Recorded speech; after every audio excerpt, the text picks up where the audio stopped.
New Holland ટ્રેક્ટરની ઘણી ખરી વસ્તુ એવી છે જે બીજી કંપનીમાં જોવા ન મળે. એમાંથી બે વસ્તુ આપણે તપાસ કરશું. એમાં પહેલી એક છે આ ક્લચનો જે લોક આવે. ટૂંકમાં આપણે ભાડામાં લાંબા સમય માટે ટ્રેક્ટર હાંકતા હોય ને પછી મૂકી દેતા હોય તો એના માટે આપણે ક્યારેક ક્લચ પ્લેટ ચોંટવાની ને એવો પ્રશ્ન આવતો હોય, પણ આમાં આ રીતે લોક મારી દો અને મૂકી દો એટલે ટ્રેક્ટર લાંબો સમય સુધી પડ્યું રહે ને તો ટૂંકમાં ક્લચ પ્લેટ ચોંટવાની ને એવો પ્રોબ્લેમ આવતો હોય લાંબા સમય પછી આપણે સ્ટાર્ટ કરી તો એ ન આવે. એટલે એક આ પોઈન્ટ મને ગમ્યો.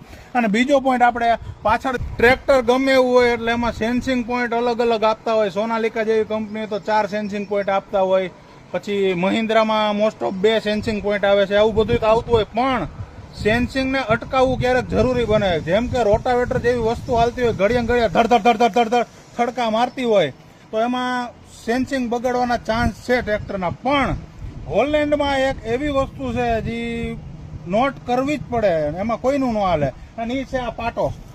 આ પાટો એ રીતે રાખ્યો ને સ્ટોપર ટાઈપની સિસ્ટમ છે, ઠેસી. સીધી ભાષામાં કહું તો ઠેસી, જેનાથી તમે સેન્સિંગ ઓન અને ઓફ કરી શકો. મતલબ કે તમારે રોટાવેટરમાં એમાં હાંકવું હોય તો ઠેસી વડે તમે સેન્સિંગને બંધ કરી શકો. એટલે અંદર લગી કઈ ખબર જ ન પડે ગમે એવા થડકા આવે તોય. અને તમારે દાંતી કે પ્લાવ હાંકવું હોય તો એ ઠેસીથી તમે સેન્સિંગ ચાલુ કરી શકો. એટલે આ પોઈન્ટ તો ભાઈ બહુ મસ્ત છે હોલેન્ડનો.